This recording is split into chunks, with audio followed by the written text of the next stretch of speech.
wonderful. How are you today? Good, thanks.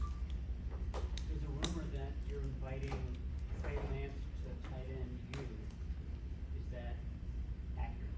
Oh yeah, he's always invited. He was invited last year, but he had the family thing come up. But no, he'll be here this year. Doesn't water down tight end you to have non-tight ends there? I think we have 6 quarterbacks coming in. You know, we need someone to throw us the ball, right?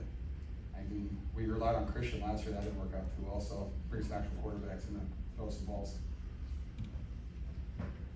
What is your impression, Ben, on the young tight ends that are joining your group? Let's see. They're both great. They both got high character guys. They both have great work ethics. They're out there every single day trying to get better. They learn really well. They learn fast. I think Coach Fleury's done a great job about installing the offense with them. They have a very good understanding of everything that we're trying to accomplish. They don't have very many MAs as a rookie, which is pretty astonishing because I had a bunch when I was a rookie. They're both making plays. Cameron's a big dude. He's a lot bigger than I thought he was in person. Thick, strong, gets off the ball well. You know, at one point he was our second fastest tight end on the day, hit over like 19 miles an hour, so he can run a little bit. Brady's got a great feel in the route game. He's running choice routes, doing that really well, catching the ball strong with his hands. I think he had a drop today. That was the first time I've seen him drop the ball. But like their eagerness and to learn, and they asked a bunch of questions too, which I really appreciate. I told them both off the front, like, please don't think you're gonna ever annoy me with questions. I was in your position once, and all I want to do is give you the best chance of making this team. So just ask me whatever you want, and they both asked me a ton of questions. So I really appreciate that eagerness from them. What's the top speed that you've hit on the GPS? This OTAs, I think I was 20.5. Yeah, you know, just out there running and gunning a little bit. Got to show the young guys what it is. I feel like I'm still young now. Yeah, in your career, is it faster normally in a game with adrenaline? Or? Yeah, I mean, I think my fastest time ever was like 21.5. But I was chasing down somebody because we had a turnover. I got the tackle. George, at the end of the season, I think you said you felt physically as good as you had at the end of a season. That was crazy. A long time. How has that kind of carried over into your offseason? I mean, it just allowed me to like work the way that I wanted to work earlier in the off season. Not to take so much time off to rehab and recover, do a bunch of treatments and stuff like that. I was actually just be able to get a good foundation in, really up my training towards the start of OTAs. Came in great shape, being able to get out in the field, run good routes, catch the ball, not to miss stuff. Just it's way more fun to be on the football field than on the side watching. Trey Lance is finally healthy with his finger and his ankle. Do you feel like there's a difference in the way he's throwing the ball towards you? Yeah, I mean, I'm not gonna lie to you guys. I think Trey looks significantly better than he did last year. I really do. I think his confidence is there. I think that he's throwing really good passes. I know you guys take videos sometimes. He overthrows people once in a while. Hey, it is what it is. He's still learning and stuff. But I mean, just watching him, he just looks so much more comfortable and confident in the pocket, and I really appreciate that from him, from all the work that he's put into it. I think all of our quarterbacks. I know I saw one of you guys said a stat that Brandon Allen didn't have any completion yet. That's pretty cool for him too.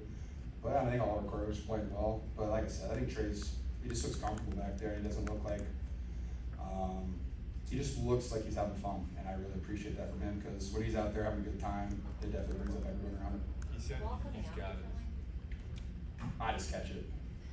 Yeah, that's a Kyle question. I don't know. He said he's enjoying the game basically for the first time since college. Have you noticed just the vibe, you know? Yeah, I mean, there are points you see it. I wouldn't say it on everybody's face, but like over the course of my career, like when guys are lacking confidence or something, you can tell. And I haven't seen that from him at all this year. Like he has this energy to him, he has this passion to him, and you can just see it. It's a smile on his face. He's celebrating with the guys. You can just tell he's having fun out there, and that just makes football a lot easier. Veterans have different ways of assessing how they played one year and how to motivate themselves for the next. Debo told us I was awful last year. Just look at the film. And Lois was saying, like, I try not to be hard on myself, but I do. Some games I could have done better. How about you? What was your year like last year, and what did you see in yourself? Let's see. I mean, I think first several games definitely started off slow. I missed the first 2, and after that, I'm pretty sure I averaged like 3 catches for like 30 yards for my next like 6 games, which is for someone. I mean, they paid me a lot of money. That's kind of unacceptable for me, so I was pretty upset with that. And definitely got in the flow of things towards middle half of the year. And was very confident in my run game, very confident where I was running routes, catching the ball, getting in the end zone. But over the course of the season, my level of play increased, and I think our whole team did. I mean, we went on a 12-game win streak, and everybody was playing at a pretty high level. I mean, always stuff to improve on. I mean, I go back after every season, I watch every single route that I run, whether they're balls thrown to me or not. What are the things I got to work on? You can always get in and out of breaks faster. 245, you still got to get in and out of those things quicker. Watch other tight ends that do it, that are around the same weight, and see how they do it. Try to apply that to my game still. I mean, or just watching guys in our roster too. Ross Doyle is a guy who always, he's phenomenal at that. He might not be the fastest guy, but gets in and out of his breaks really quickly. He's got great footwork at the top. I could name off 5 other tight ends in the league that you can watch too, but that's a big one. And I always get Shanahan always yells at me for I body catch a lot. I think I'm the best in the NFL after AB retired. But I'll just work on my hands. Always extending, get the ball out there, and just get a wider catch radius, I think. George, Your reaction to what Debo said about his season last year, can you explain your reaction to that? I mean, that's Debo's take on himself. I love Debo. He does a ton for us. I know there are plays that he wishes he had back, and we all do.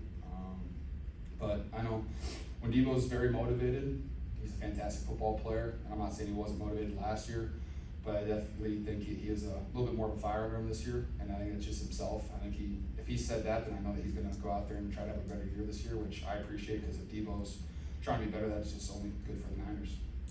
the loss to Philly at the end of the year was frustrating to watch.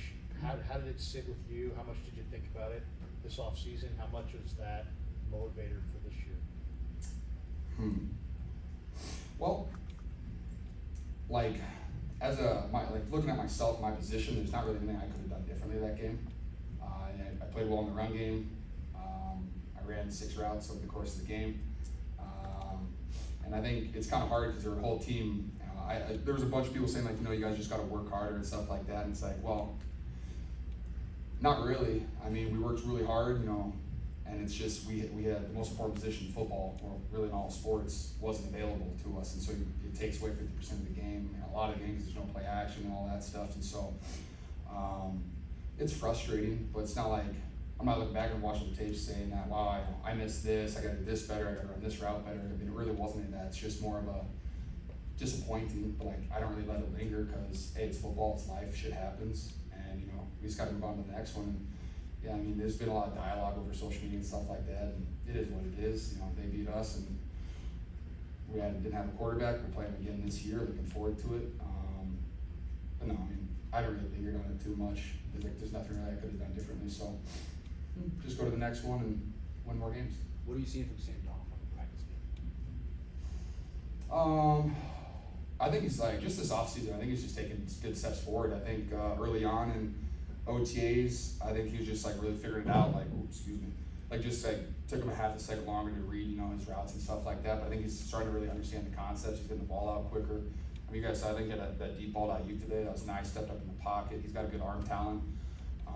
So yeah, I mean, it's hard for me to really judge anybody during OTAs because there's no pads on. There's no threat of being hit. Routes are kind of different. I like watching Brandon Ayuk just dice up every single corner he goes against. That's really fun. But when a quarterback has 100% confidence that he's not going to get hit, it's a little bit different. But I think he's playing really well. I think he's improved a lot since he's been here. Just having an understanding, getting the ball out. He throws a good ball too, which I appreciate. Brandon Ayuk have a different Last one. vibe this offseason? I think he has the same vibe he did last year. Quiet. Actually, he's a little bit louder this year in OTAs, talking smack to guys, which he deserved. He can do that. He's out there. Almost every rep, he dominates the guy across from him. He's catching everything they throw to him. He's making big plays. And, he brings a lot of excitement to our offense. He brings a lot of energy to that offense, too. And we're missing a couple guys who aren't practicing, But, when he's in the huddle, when he's out there making plays, the whole team loves that stuff. And we love seeing him make those plays. And he hit over 1,000 yards last year. I'm not a betting guy, but I would say that he's going to definitely get over 1,000 this year. He's going to score a lot of touchdowns. He's going to make a ton of big plays for us. And the energy he has, I think, just kind of figured it out.